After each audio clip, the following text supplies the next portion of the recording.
We're in Moscow tonight. We're here to interview the president of Russia, Vladimir Putin. We'll be doing that soon. There are risks to conducting an interview like this, obviously, so we've thought about it carefully over many months. Here's why we're doing it. First, because it's our job. We're in journalism. Our duty is to inform people. 2 years into a war that's reshaping the entire world, most Americans are not informed. They have no real idea what's happening in this region, here in Russia or 600 miles away in Ukraine. But they should know. They're paying for much of it in ways they might not fully yet perceive. The war in Ukraine is a human disaster. It's left hundreds of thousands of people dead, an entire generation of young Ukrainians, and it's depopulated the largest country in Europe. But the long-term effects are even more profound. This war has utterly reshaped the global military and trade alliances, and the sanctions that followed have as well. And in total, they have upended the world economy. The post-World War II economic order, the system that guaranteed prosperity in the West for more than 80 years, is coming apart very fast, and along with it, the dominance of the US dollar.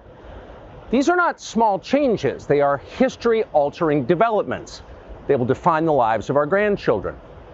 Most of the world understands this perfectly well. They can see it. Ask anyone in Asia or the Middle East what the future looks like. And yet the populations of the English-speaking countries seem mostly unaware.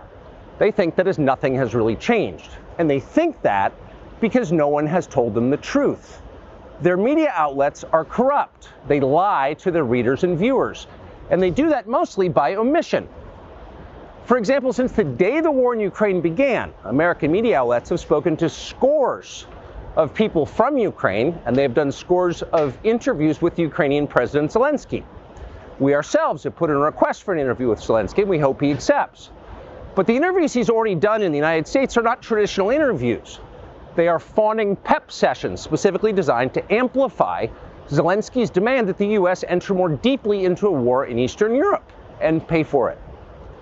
That is not journalism. It is government propaganda. Propaganda of the ugliest kind, the kind that kills people. At the same time, our politicians and media outlets have been doing this, promoting a foreign leader like he's a new consumer brand. Not a single Western journalist has bothered to interview the president of the other country involved in this conflict, Vladimir Putin.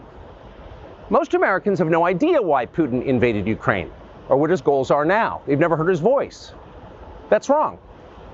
Americans have a right to know all they can about a war they're implicated in, and we have the right to tell them about it because we are Americans too.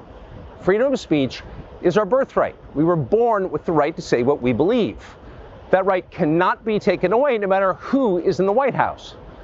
But they're trying anyway.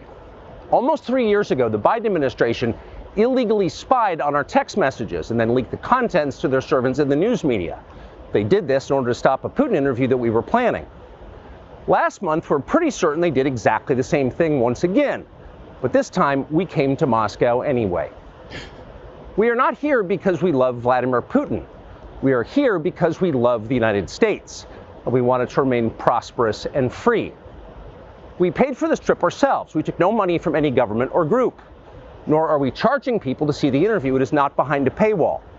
Anyone can watch the entire thing, shot live to tape and unedited, on our website, tuckercarlson.com. Elon Musk, to his great credit, has promised not to suppress or block this interview once we post it on his platform, X, and we're grateful for that. Western governments, by contrast, will certainly do their best to censor this video on other less principled platforms because that's what they do. They are afraid of information they can't control. But you have no reason to be afraid of it. We are not encouraging you to agree with what Putin may say in this interview, but we are urging you to watch it. You should know as much as you can. And then, like a free citizen and not a slave, you can decide for yourself.